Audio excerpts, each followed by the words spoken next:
Hello guys, today we're going to be talking about these two lenses, a Sigma and a Lumix Leica. What are the similarities? Are they different? How different? We're going to go over all this right after the intro.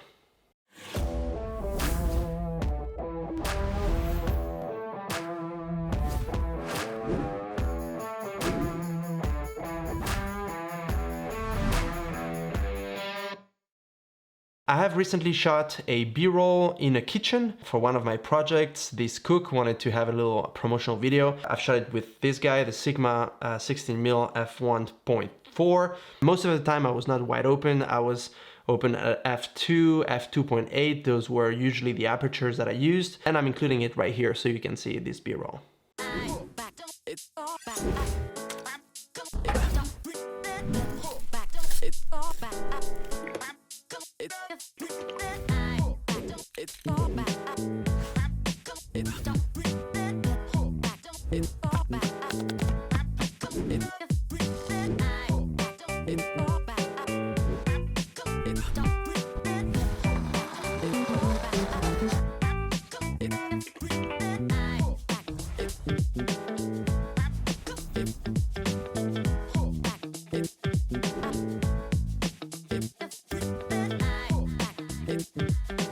If you want more info about this B-roll, don't hesitate to write it down in the comments below and I'll give you more information as to what I used to shoot it. But that already gives you a little idea as to what sort of close-ups, what you can get out of such a lens and how it looks in real life and when you use it. The Sigma 60mm lens has an extra half-stop aperture, giving you a little advantage in low-light situations. The size of the Sigma lens is significantly larger and bulkier with an extra 56mm and a large filter thread of 67mm over 46.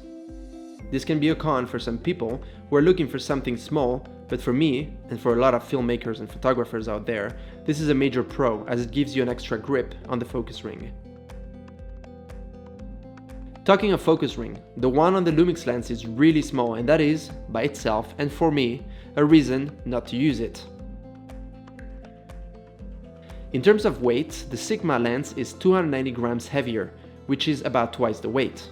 The Sigma lens has 9 aperture blades versus 7 on the Leica Lumix, giving it a slightly better performance in terms of bokeh. Image quality wise, I don't personally see that much of a difference. I do find both lenses very sharp, and while the Lumix lens is produced in collaboration with Leica, I wouldn't be able to tell which one performs the best. That is my personal opinion, and some of you might find one better over the other.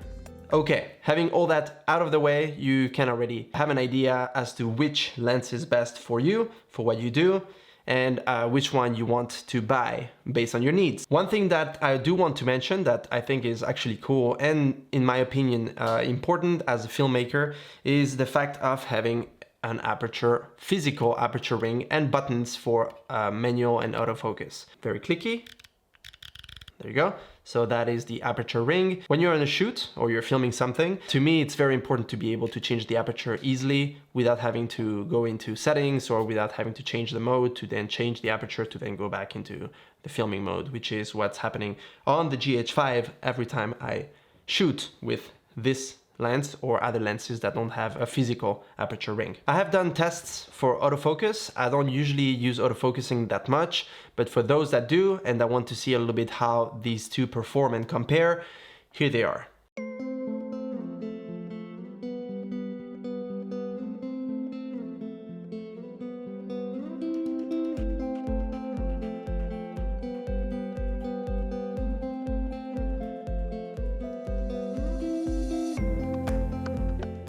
One thing I noticed is that the Leica lens tends to search a little bit more compared to the Sigma. When it finds the subject to focus on, there's always this sort of backing off and going back on it. So you don't really have a focusing on the point that you want to focus to and it stays there. There's always a little shaking, which makes it a little bit unusable to me. So in this case, I would definitely go for the Sigma versus the Lumix lens. If you haven't subscribed yet, please do so. That would help me and this channel a lot. If you already did, welcome back. So this lens to me is one of the best lenses in terms of focal length because it's considered a wide angle. It's sort of at the end of the wide angle range because it is a 32mm full frame, which is not so wide. However, it is good because it's the right focal length for pretty much everything I do. You can get really close to objects, you can get real close to your subject. That is another major point for me. I haven't shot much with this little guy here because, as I mentioned at the beginning of this video, the focusing ring is really tiny, and when you pair this with a camera such as the GH5, you don't have a lot of grip to focus, and it tends to be a little bit too clumsy in there, and it's really hard to get in focus. Same thing if you put it on, let's say, a Ronin SC or Ronin S or a gimbal, and you have a focus wheel. Putting a focus wheel on this thing is nearly impossible or really hard compared to this guy, which gives you more real estate to, you know, move the focusing wheel and be more precise. And as a filmmaker, this is way more important to me than the size of it. Having a small lens is not necessarily a plus at all for me. I prefer to have something a little bit bulkier, heavier, that balances better and that has a big focusing wheel. So these are my thoughts on these lenses. What do you think? Which one is best for you? Do you use this one? Do you own both? Are you going to buy one? Do you make up your mind? Let me know. I'm curious to know what you guys use. And like always, stay tuned, and I see you in my next video. Cheers.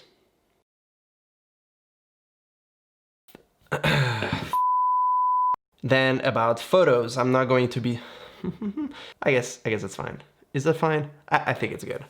Oh Lord, what a complicated intro. This is like beyond crazy. All right, let's do this. If you are one of those, I've done some tests. If you're one of those, I've done some tests. Check the bokeh. Okay, no, that's it. So there's no, come on. So these are the thoughts on my, so these are,